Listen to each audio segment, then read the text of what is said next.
하나님 말씀은 시편 46편 1절에서 11절입니다. 시편 46편 1절부터 제가 봉독하겠습니다. 하나님은 우리에게 피난처와 힘이시니 환난 때에 만날 큰 도움이시다. 그러므로 땅이 변하고 산이 흔들려 바다 깊은 곳에 빠지더라도 물이 소리치며 거품을 내고 그 거센 파도에 산이 요동하더라도 우리는 두려워하지 아니할 것이다. 셀라. 강이 있으니 그 줄기들이 흘러 하나님의 성, 곧 지극히 높으신 분의 거룩한 처소를 기쁘게 하는구나. 하나님께서 그 안에 계심으로 성이 요동하지 않을 것이니 하나님께서 새벽에 도우실 것이다. 민족들이 소란하고 왕국들이 요동하였으나 주께서 소리를 바라시니 땅이 녹아내리는구나. 만군의 여호와께서 우리와 함께 하시니 야곱의 하나님은 우리에게 피난처가 되신다. 셀라. 와서 여호와께서 하신 일들을 보아라. 그분이 땅을 황폐케 하셨다. 그분이 땅끝까지 전쟁을 그치게 하시며 활을 꺾으시고 창을 부러뜨리시며 병거를 불로 태워 버리신다. 너희는 가만히 있어 내가 하나님인 것을 알아라. 내가 민족들 가운데 높임을 받고 이 땅에서 높임을 받을 것이다 하신다. 만군의 여호와께서 우리와 함께 하시니 야곱의 하나님은 우리에게 피난처가 되신다. 셀라. 11절까지 봉독했습니다. 1절 상반절에 하나님은 우리에게 피난처라고 했고 또 7절 하반절에도 야곱의 하나님은 우리에게 피난처라고 했고 또 11절 하반절에도 야곱의 하나님은 우리의 피난처라고 했습니다. 이 말씀을 근거로 해서 이 시간 증거의 말씀의 제목은 하나님은 우리의 피난처. 한번 따라해 보세요. 하나님은 우리의 피난처. 이 제목으로 말씀 증거하겠습니다. 하나님은 우리의 피난처. 첫째는 환난 때 큰 도움이십니다. 1절. 1절. 하나님은 우리에게 피난처와 힘이시니 환난 때에 만날 큰 도움이시다. 우리가 이 세상 사는 동안에 환난을 만날 수밖에 없습니다. 환난 당하지 않는 사람은 한 사람도 없어요. 그런데 환난을 만날 때에 도와줄 사람이 없으면 참 암담해요. 혼자서 그걸 다 겪어나가려면. 하지만 성도에게는 도와줄 분이 계세요. 바로 우리 하나님입니다. 하나님께서 우리를 도와주시기 때문에 하나님은 우리가 피난 갈 수 있는 피난처고 또 우리의 부족함을 도와주시는 힘이 되십니다. 그래서 어떠한 큰 환난이 와도 우리에게 큰 도움이 되시는 하나님이 계시기 때문에 염려할 게 없습니다. 중요한 것은 하나님의 능력은 한계가 없다는 거예요. 그래서 만능의 하나님입니다. 능치 못할 것이 없어요. 어떠한 큰 환난을 만나도 두려워할 필요 없는 이유입니다. 그래서 이 세상에 사는 동안에 사람들도 우리에게 도움을 줄 수 있는데 그 도와주는 데는 한계가 있어요. 어느 정도까지는 도와줄 수 있지만 어느 정도에서 멈출 수밖에 없습니다. 하지만 하나님은 끝까지 도와주십니다. 끝까지 도와주시는 하나님이 우리의 큰 도움 되십니다. 그래서 환난을 당할 때마다 사람을 의지하지 말고 하나님께 피해야 돼요. 그래서 하나님이 피난처입니다. 시편 146편 3절. 3절. 고관들을 의지하지 말며 구원을 줄 수 없는 인생을 의지하지 말 것이니 시편 118편 8절 9절.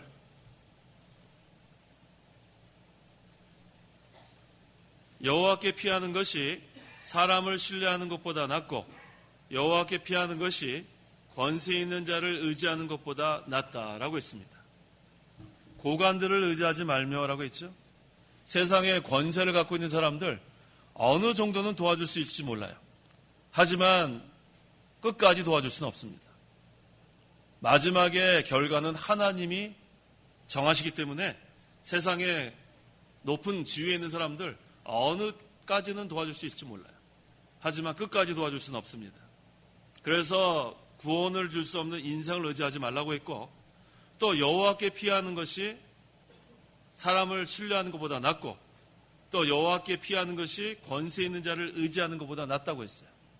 이것은 벌써 시편 저자가 다 겪어보고 그 다음에 기록한 거예요. 그래서 한계가 있는 사람을 의지하지 말고 만능의 하나님, 전능하신 하나님께 피하는 그러한 성도가 지혜로운 자입니다. 2절. 2절 그러므로 땅이 변하고 산이 흔들려 바다 깊은 곳에 빠지더라도 계속 읽어보세요. 3절 물이 소리치며 거품을 내고 그 거센 파도에 산이 요동하더라도 우리는 두려워하지 아니할 것이다. 셀라. 이 세상은 변하고 산과 같은 막강한 권세, 세력도 결국은 몰락하고 맙니다. 이 세상이 거센 파도와 같고 그 다음에 우뚝 솟은 산과 같이 강건해 보여도 그것은 시간이 지나면 다 없어지고 맙니다. 이 세상은 편안한 것 같지만 조금 지나가면 또 난리가 나고 또 난리가 난 것 같지만 조금 지나가면 또 편안하고 이것은 뭐 요동치는 파도와 같이 잔잔한 파도, 잔잔한 그러한 바다와 같다가 또 성난 파도가 일기도 하고 이 세상은 이와 같습니다. 우리의 인상도 비슷하다는 거예요. 바다를 봤을 때 편안한 것처럼 우리가 평탄한 길을 가다가도 갑자기 성난 파도가 일어나는 것. 그거 우리가 깜짝 놀라고 맙니다. 하지만 그때에도 당황하지 말라는 거예요.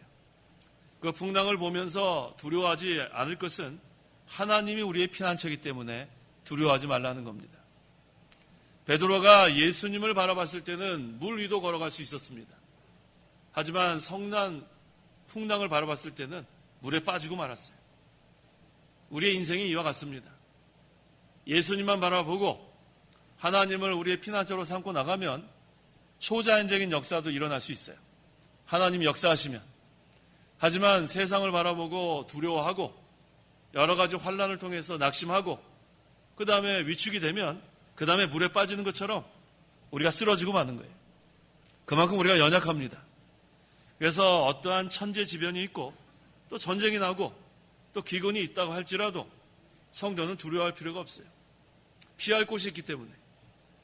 만능의 하나님이 우리의 피난처이기 때문에 개인적으로도 고난이 올 때에도 하나님께 피하면 돼요. 죽을 병에 걸렸다. 하나님께 피하면 되는 거예요. 무슨 큰 사고가 났다. 하나님께 피하면 되는 거예요. 교회적으로도 국가적으로도 하나님께 피하면 그것이 살 길이에요. 그게 바로 하나님께서 우리에게 요구하시는 거예요. 사람은 어느 정도 우리를 도와줄 수 있지만 끝까지 도와줄 수 없습니다. 하지만 하나님은 끝까지 우리를 도와준 걸 믿고 나가시는 거예요. 그래서 하나님을 품에 안기면 어떠한 천재지변이 일어나도 전쟁이 일어나도 우리는 걱정할 게 없어요. 개인적인 고난과 환난, 교회적이나 국가적인 또 가정적으로 어떠한 일을 만나도 하나님께 피하면 그것이 바로 우리가 살 길인 줄 알고 하나님은 우리의 피난처고 환난 때에 큰 도움인 걸 믿고 하나님만 바라보고 나가는 겁니다. 자, 하나님은 우리의 피난처. 둘째는 생명의 역사가 있습니다. 4절. 4절 강이 있으니 그 줄기들이 흘러 하나님의 성 곧 지극히 높으신 분의 거룩한 처소를 기쁘게 하는구나. 강이 있으니라고 했는데 이 강은 무엇을 상징하는가? 하나님께서 하시는 생명의 역사를 상징하는 거예요. 요한복음 4장 14절. 14절 누구든지 내가 주는 물을 마시는 자는 영원히 목마르지 않을 것이다. 오히려 내가 주는 물은 그 사람 안에서 영생에 이르도록 솟아나는 샘물이 될 것이다 라고 하시니 예수님께서 주시는 생수는 생명의 역사가 있습니다. 이것을 우리는 새 생명의 역사라고 합니다. 예수님은 진리와 성령의 감동으로 성도의 생명을 살려나갔어요. 그런데 여기 그 본문에 그 줄기들이 흘러라고 했는데 이것이 바로 강이 있고 그 강으로부터 흘러나오는 그러한 물이 사방으로 이렇게 흘러나가면서 생명의 역사가 있는 것을 말하는데 그 근원을 우리가 찾아보겠습니다. 창세기 2장 10절에서 14절.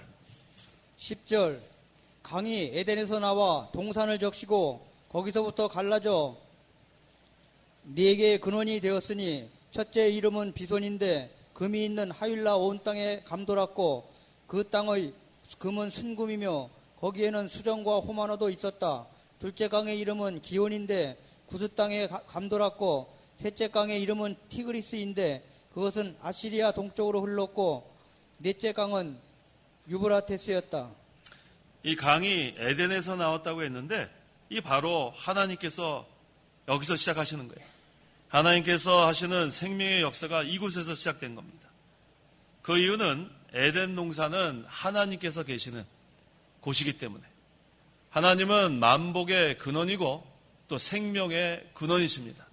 그 에덴 동산이 아담이 범죄하지 않았으면 그곳은 영원한 생명, 그 영원한 생명이 있는 곳이 바로 에덴 동산인데 이 아담이 하나님과의 행위 계약을 파기했습니다.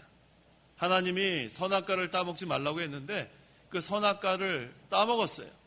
하나님의 명령을 불순종했기 때문에 그때 인간은 타락했고 그때부터 생명의 근원이신 하나님을 떠난 겁니다. 그래서 이 에덴이 원래 생명의 근원이에요. 하나님이 계신 곳이기 때문에. 그래서 에덴에서 물이 흘러 동산을 적신다는 것은 하나님께로부터 흘러나오는 생명의 역사를 의미하고 이 생명의 역사로 많은 사람을 살려나가는 겁니다. 오늘날도 마찬가지예요. 하나님이 생명의 근원입니다. 그래서 하나님께로부터 생명의 역사가 나오고 그 다음에 믿지 않는 자가 믿게 됨으로 영생을 얻게 되고 그 다음에 믿는 자들도 날마다 하나님과 영적 교통을 통해서 생명의 역사가 있는 신앙생활을 해나가는 거예요. 그래서 생명의 근원이 되신 하나님과 늘 영적으로 교통하는 성도가 생명의 역사가 있는 신앙생활을 합니다. 그래서 믿는 사람과 믿지 않는 사람의 차이는 바로 그거예요. 생명의 근원이신 하나님과 연결이 되어 있는가? 하나님과 끊어져 있는가? 하나님과 끊어져 있는 것은 그것은 영원한 죽음이에요. 또 영적인 죽음입니다. 하지만 하나님과 연결되어 있는 성도는 영원한 생명, 영적 생명을 다 가지고 있는 거예요. 그래서 이제 우리가 이 영적 생명, 영원한 생명을 우리가 다 가진 성도로서 날마다 하나님과 영적으로 교통하는 생활 해나가는 거예요.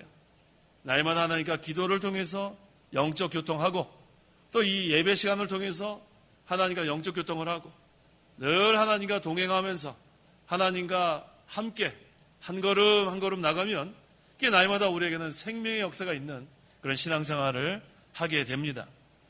그래서 이 하나님의 성은 예루살렘을 가리키고 지극히 높으신 분의 거룩한 처소는 하나님의 성전을 가리킵니다. 하나님께서 진리와 성령의 감동으로 이 생명의 역사를 이곳에서부터 사방으로 이렇게 일으켜 나가는 거예요. 그래서 우리가 예수님을 믿어서 하나님과 연결된 것 참 감사합니다. 생명의 근원이신 하나님과 연결이 되어서 날마다 우리 심령에 영적 하나님 나라가 이루어지고 하나님을 모시고 하나님의 통치를 받는 그 생활하는 게 우리는 참으로 감사해요. 이 통치를 받는다는 것이 무슨 뜻인가? 그것은 하나님 말씀을 순종하는 거예요. 우리가 하나님 말씀을 순종하면 평탄한 길로 걸어가는 거예요. 그런데 좌로나 우로나 치우치기 때문에 자꾸만 하나님과 멀어지는 거예요. 좌로 가다가도 빨리 하나님 말씀으로 돌아오고 우로 가다가도 빨리 하나님께로 돌아와서 좌로나 우로나 치우치지 말고 그 다음에 예수님 바라보고 신앙의 길을 걸어가는 게 그게 중요합니다. 그게 바로 하나님과 영적 교통이 끊어지지 않는 거예요. 왼쪽으로 한참 가다 보면 벌써 하나님과 끊어진 생활을 하는 거예요. 또 오른쪽으로 한참 가다 보면은 하나님이 계신지 안 계신지 자기 스스로 낙심하고 스스로 마음속에 불안이 엄습하고 걱정하고 근심하고 그러다가 회개하고 다시 하나님의 말씀 순종하는 대로 돌아오면 그땐 또 마음의 평강을 누리고 다시 한번 하나님과 동행하는 그러한 신앙생활을 해나갑니다. 그래서 하나님께서 우리에게 요구하는 것은 순종이에요.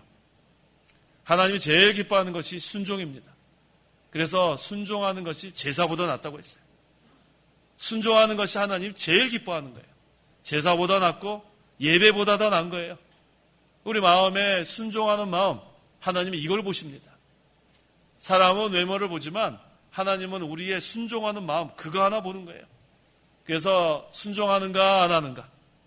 그래서 우리 하나님께서 아브라함을 시험할 때에도 다른 거 테스트한 게 아니에요. 순종하는가 안 하는가.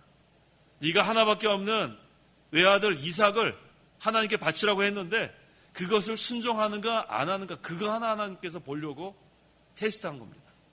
그런데 아브라함은 그 테스트를 통과한 거예요. 우리의 신앙생활에서도 하나님께서 여러 가지 그러한 방법으로 우리를 테스트할 겁니다. 그때 우리가 순종하면 합격이고 불순종하면 어려움을 겪는 거예요. 그래서 우리가 어떠한 환경에 있든지 어떠한 테스트를 받든지 시험을 받든지 우리가 그것을 하나님께서 주시는 그러한 시험으로 알고 그것을 순종으로 통과해야 합니다. 그러면 하나님께 인정을 받습니다. 5절 5절 하나님께서 그 안에 계심으로 성이 요동하지 않을 것이니 하나님께서 새벽에 도우실 것이다. 하나님께서 그 안에 계심으로라고 했죠. 하나님의 성은 영적인 세계를 가리킵니다. 이 영적인 세계가 우리 심령에도 이루어지는 거예요. 하나님께서 이 영적인 세계, 영적 하나님 나라에 임재하시니까 그곳에서부터 또 생명강이 흐르는 거예요. 하나님 성으로부터 생명강이 흐르고 또 하나님께서 우리 속에 역사하실 땐 생수의 강이 또 우리 속에서 흐르는 겁니다. 그래서 우리가 이 세상 사는 동안에 이 생명의 역사가 넘쳐야 돼요. 그게 바로 기쁨이에요. 세상에 어떠한 기쁨이나 그 어떠한 즐거움을 우리가 얻으려고 애를 많이 쓰지만 그것은 잠시 동안 누릴 수 있습니다. 잠시 동안 누릴 수 있어요. 우리가 다 감정이 있기 때문에. 그런데 그 누리던 시간이 지나가면 또 마음에 허망함이 오고 허탈감이 오고 그것은 이전에 누리던 즐거움과 기쁨과는 비교할 수 없는 그러한 허탈감이고 허망함입니다. 하지만 우리 속에 생수의 강이 흐르는 역사가 있으면 그거 다 극복할 수 있어요. 우리 심령에 영적 하나님 나라가 이루어지고 날마다 생수의 강이 넘치는 생명의 역사가 있는 그런 신앙생활, 그러면 그것이 바로 의의 세계고 평강의 세계고 기쁨의 세계입니다. 하나님이 함께 하시니까 뭐 걱정할 새가 없어요. 하나님이 함께 하시니까 낙심할 새가 없습니다. 하나님이 함께 하시니까 소망만 가득한 거예요. 그래서 어떠한 태생과 같은 일이 우리 앞에 닥치더라도 하나님이 어차피 평탄케 해주실 건데 믿고 나가는 거예요. 그러니까 얼굴이 항상 밝아요. 하나님 믿고 나가는 사람은 얼굴이 밝습니다. 근데 하나님 벌써 그 생명 역사가 끊어지면 얼굴부터 어두워져요. 이거 어떻게 하면 좋을까? 다 똑같아요. 인간은 다 똑같습니다. 그래서 우리가 하나님을 의지하고 나가는 사람은 그 마음속이 빛의 세계가 이루어집니다. 환한 세계가 이루어져요. 그래서 이 환한 세계가 이루어지면 그 다음에는 이 빛의 세계를 어떻게 우리가 확장해 나갈까? 거기에 관심이 있습니다. 어둠이 물러갔으니까. 그 다음에는 우리 심령에는 그 성령을 거슬리는 그러한 악한 생각들도 다 물러가는 거예요. 그 다음에 거짓말하는 거, 음란한 거 다 물러가는 거예요. 그런데 하나님과 끊어지면 그 즉시 우리는 어둠의 세계로 변하고 마는 거예요. 그 다음엔 거짓말을 해도 양심의 가책이 없고 하나님 나라에 손해를 줘도 그 다음에 실실 웃고 다니는 거예요. 그 마음에 벌써 이 양심이 역사하지 못하기 때문에 그렇습니다. 얼마나 불행한 삶으로 바뀌는지 몰라요. 하나님을 의지하고 하나님의 통치를 받는 성도는 그 심령이 빛의 세계로 변화가 되어 있기 때문에 모든 것은 이 빛의 세계가 잘 되기만을 원하는 거예요. 그럼 어떻게 됩니까? 자기 생각, 자기 주장 그런 건 다 이제 없어지는 거예요. 그 다음에 하나님의 통치를 받게 되니까 그저 하나님의 말씀 순종하는 데만 모든 것을 기울이게 되어 있습니다. 그렇게 되면 하나님의 나라와 하나님의 의가 첫째가 되는 거예요. 그 다음에는 내 것은 챙길 새가 없어요. 하나님 나라에 손해될 일이 나면 적극적으로 하나님 나라 지키려고 애를 쓰는 그러한 그리스도의 정병이 됩니다. 그래서 우리가 항상 이 하나님을 모시고 사는 생활이 이렇게 중요한 거예요. 내 생각 다 내려놓고 내 주장 다 내려놓고 어찌하든지 하나님 나라 하나만 잘 되는가, 어찌하든지 하나님의 의만 세워지는 것, 그것만 잘 되면 그 다음에는 그것으로 만족하는 것. 이게 바로 생명 있는, 생명의 역사가 있는 그런 성도의 신앙생활입니다. 그 다음에 하나님께서 새벽에 도우실 것이다. 하나님이 늘 우리를 도와주지만 특별히 새벽에 도와준다고 했어요. 이게 무슨 뜻인가? 새벽에 일어나면 기도하라는 거예요. 하나님 도와주십시오. 언제 일어나서 기도하는 게 제일 좋냐 하면 새벽에 일어나서 기도하는 게 제일 좋아요. 제가 이렇게 물어봐요. 보통 언제 기도하십니까? 그러면은 대부분의 사람들이 새벽에 기도한다 그러고 또 많은 분들이 밤에 기도한다 그래요. 밤에. 그렇다고 밤에 기도하는 거 잘못된 거 아니죠. 밤에 기도하는 거 잘못된 거 아닌데 그래도 왜 새벽에 기도하라고 했는가? 그 이유가 있어요. 하루를 이겨야 되기 때문에 새벽에 기도하는 거예요. 하루 종일 마귀한테 이리 치우고 저리 치운 다음에 밤에 누워가지고 하나님 기도하면 벌써 하루 종일 마귀한테 지우고 그 다음에 기도하는 것밖에 더 되겠어요. 그래서 우리가 새벽에 기도하는 거. 또 어떤 사람도 그렇게 또 대답해요. 그 다음날 거 미리 기도하면 안 되냐고. 그렇게 기도하는 거 아니에요. 그 다음날 우리가 살 건지 안 살 건지도 모르는데 뭐 밤에 그 다음날 살 거 미리 기도하는 게 어디 있어요. 그것도 적절치 않아요. 그래서 우리는 새벽에 일어나서 그 한날을 하나님께 맡기는 거예요. 그래서 지금까지 밤에 기도하시는 분들 이제는 새벽에 기도하는 것으로 좀 한번 시간을 바꿔보세요. 새벽에 일어나서 하나님 오늘도 하나님 도와주십시오. 하나님께서 나의 피난처가 되주십시오. 이 마귀를 싸워 이길 수 있도록 도와주십시오. 새벽에 기도하면 하나님께서 새벽에 도우실 것이다. 반드시 우리를 도와주십니다.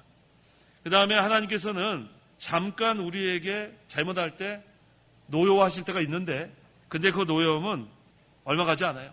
하나님의 은총은 평생이라고 했습니다. 시편 30편 5절.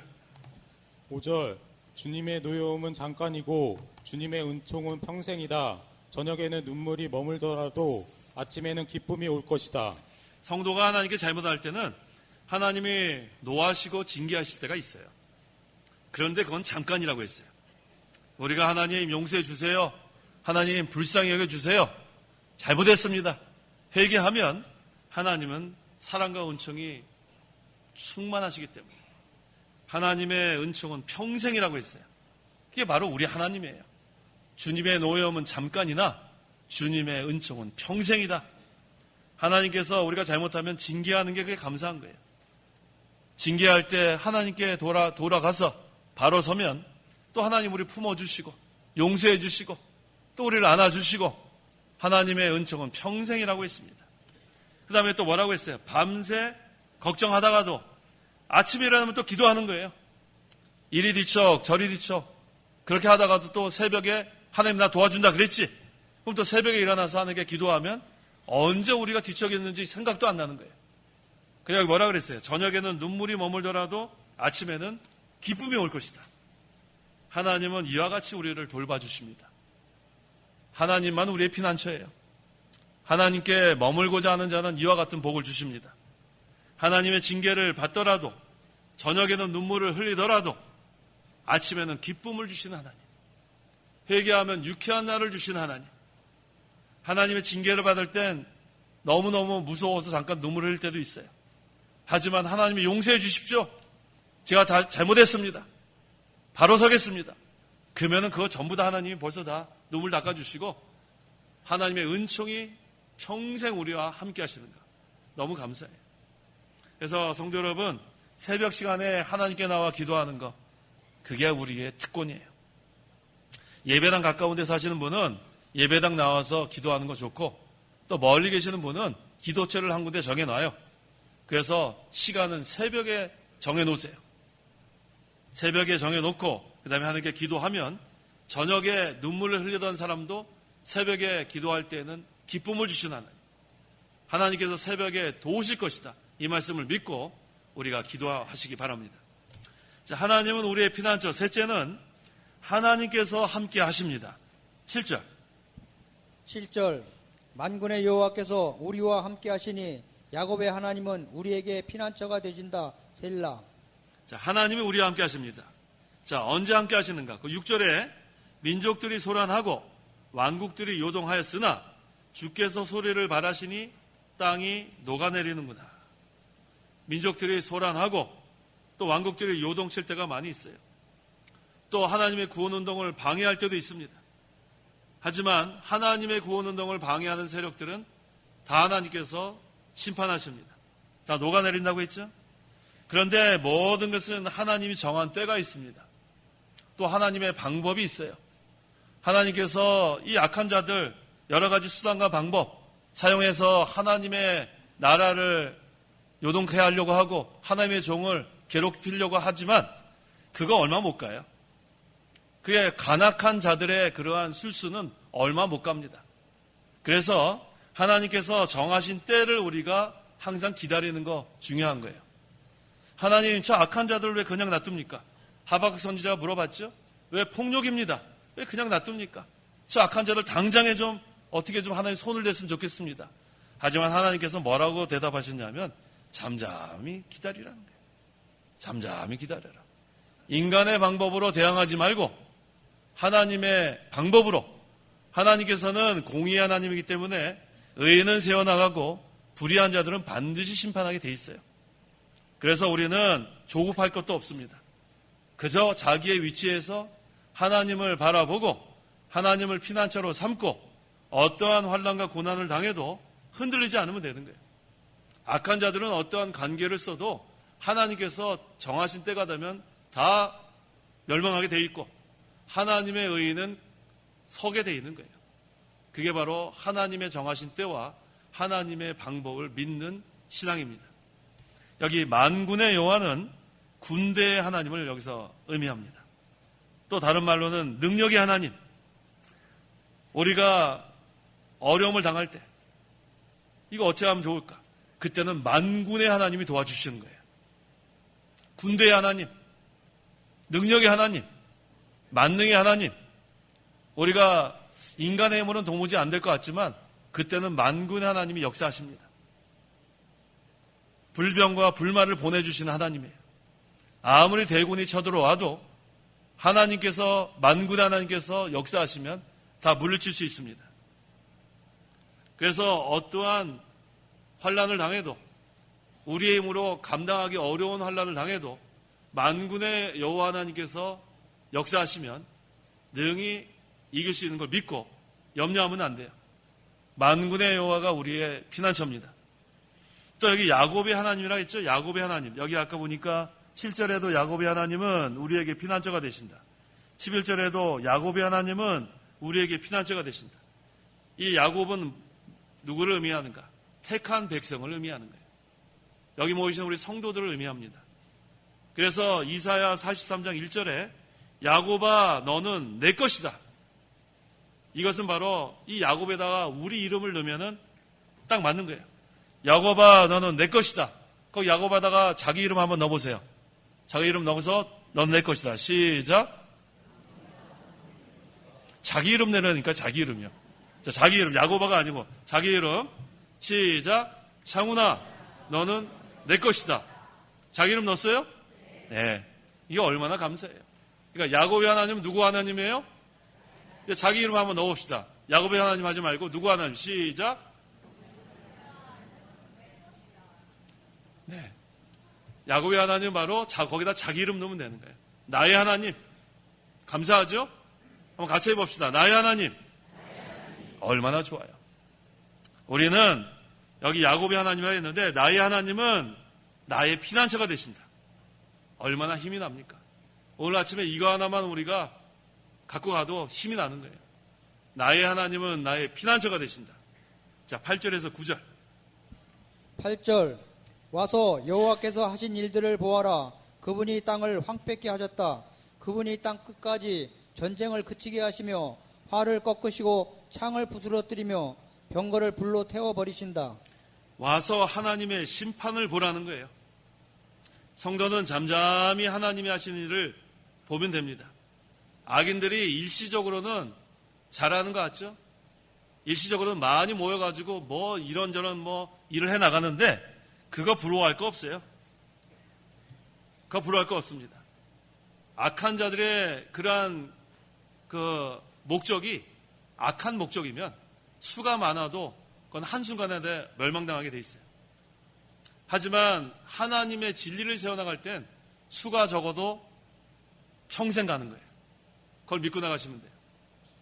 항상 우리 교회사를 보면 이 하나님의 진리를 세워나갈 때 하나님께서 많은 무리를 사용하신 적이 거의 없어요. 우리 교회사를 보면 우리 5세기에 어거스틴, 16세기에 루터, 그다음에 칼빈, 즈빙글리, 존 낙스, 그 위에 존 오웬, 청교도 쭉 이렇게 신학자들 보면은 그 얼마나 많은 사람 중에 우리가 아는 대표적인 사람 그렇게 많지 않습니다. 그 사람을 중심으로 하나님이 적은 무리를 통해서 하나님의 이 참 진리를 세워나가고 시대마다 그 다음에 종교개혁도 일어났고 그 다음에 장로교도 세워지고 이 모든 하나님의 이 진리운동이 지금까지 이어져 나오는 것을 생각할 때 그 수에 따라서 하나님께서 하나님 일을 한다고 생각하면 안 됩니다. 또 우리 성경에서는 좁은 문으로 들어가라고 했는데 좁은 문으로 들어가는 것은 길이 협착하고 험하기 때문에 그곳에 들어가는 사람의 수는 적다고 했어요. 그래서 항상 우리는 숫자를 바라보는 게 아니에요. 이 어떤 교회가 사람의 수가 어마어마하게 많다. 그게 큰 교회가 아닙니다. 큰 교회는 진리가 큰 교회가 큰 교회예요. 얼마만큼 하나님의 진리를 세워나갔는가, 얼마만큼 진리를 사모하는 자들이 모였는가, 얼마만큼 진리로 영적 성전이 건축되어 나갔는가, 그것으로 하나님께서 크다고 인정하시는 거예요. 그래서 인간의 수단과 방법을 사용하면 안 됩니다. 하나님이 인정하시는 그러한 교회로 세워지려면 하나님이 우리에게 요구하시는 방법으로 세워져 나가야 하나님께서 인정하시는 그러한 교회로 남게 되는 것입니다. 그 다음에 10절에는 택한 백성을 보호해 주신 하나님의 역사를 알 수 있습니다. 10절 너희는 가만히 있어 내가 하나님인 것을 알아라. 내가 민족들 가운데 높임을 받고 이 땅에서 높임을 받을 것이다 하신다. 네, 너희는 가만히 있어라고 했죠? 잠잠히 있으라는 거예요. 잠잠히 있으면서 뭘 하는가? 기도하면서 너희 할 일을 하라는 거예요. 개혁주의는 하나님의 주권과 인간의 책임이라고 했어요. 하나님께서 다 해주십니다. 그 100%. 그 다음에 우리가 잠잠히 기도하면서 우리의 할 일을 다 하는 것이 100%. 그게 하나님이 하시는 방법이에요. 그래서 가만히 잠잠히 소란 필 거 없어요. 조용히 우리가 기도하고 또 우리의 자리에서 최선을 다하는가. 그렇게 되면 공의 하나님께서 이 악한 자들은 심판하시고 또 성도는 환난 가운데서 구원하시고 그 다음에 하나님의 나라는 견고하게 세워져 나가는 겁니다. 그래서 결국은 내가 민족들 가운데 높임을 받고 이 땅에서 높임을 받을 것이다. 하나님이 높여주시는 거예요. 그래서 우리는 환난을 당할 때 하나님을 피난처로 삼고 또 우리 각자의 위치에서 하나님을 의지해서 기도하고 잠잠히 우리 할 일을 해나가는 겁니다. 11절 만군의 여호와께서 우리와 함께 하시니 야곱의 하나님은 우리에게 피난처가 되신다. 셀라. 우리 같이 한번 읽어보겠습니다. 11절 시작. 만군의 여호와께서 우리와 함께 하시니 야곱의 하나님은 우리에게 피난처가 되신다. 셀라. 셀라는 찬양하는 거예요. 만군의 여호와, 만능의 하나님, 군대의 하나님, 능력의 하나님이 성도와 함께 하셔서 피난처가 되어주시고 그 다음에 진리 가운데로 인도해 주시고 늘 우리와 함께 하시니까 우리는 날마다 생명의 역사가 있는 거예요. 이 세상은 여러 가지로 앞으로 더 요란해질 거예요. 민족과 민족, 나라와 나라, 전쟁의 소문, 여러 가지 천재지변, 뭐 요란할지 모릅니다.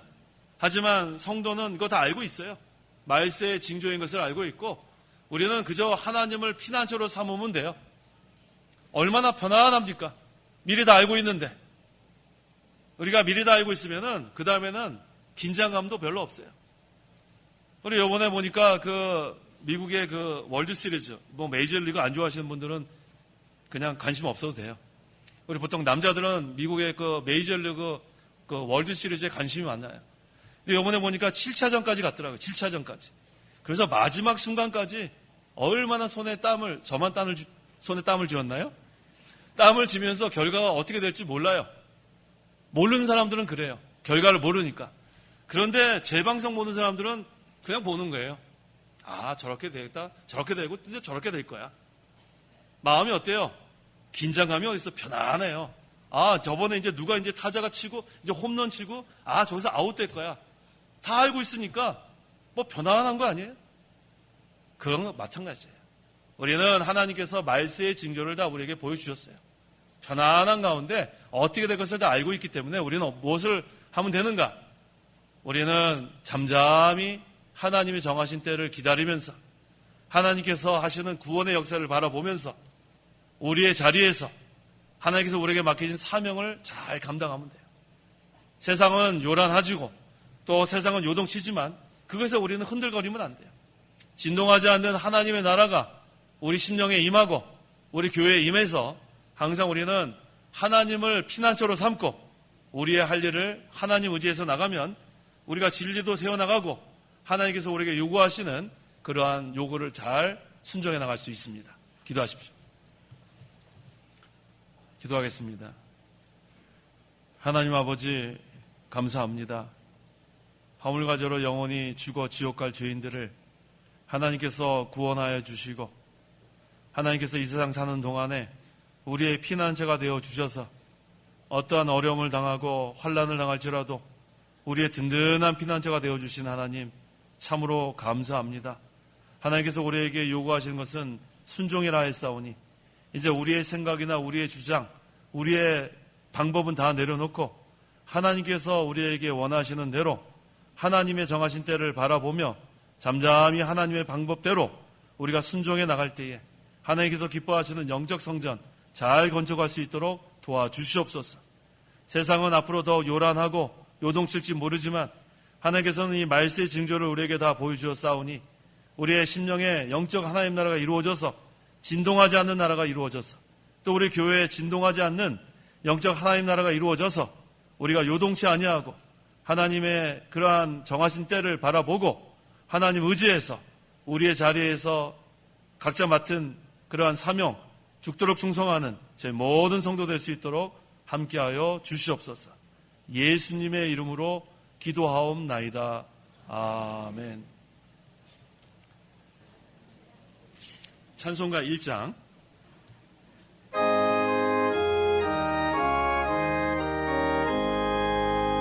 만복의 권은 하나님 온 백성 찬송 드리고 저 천사여 찬송하세 찬송 성부 성자 성령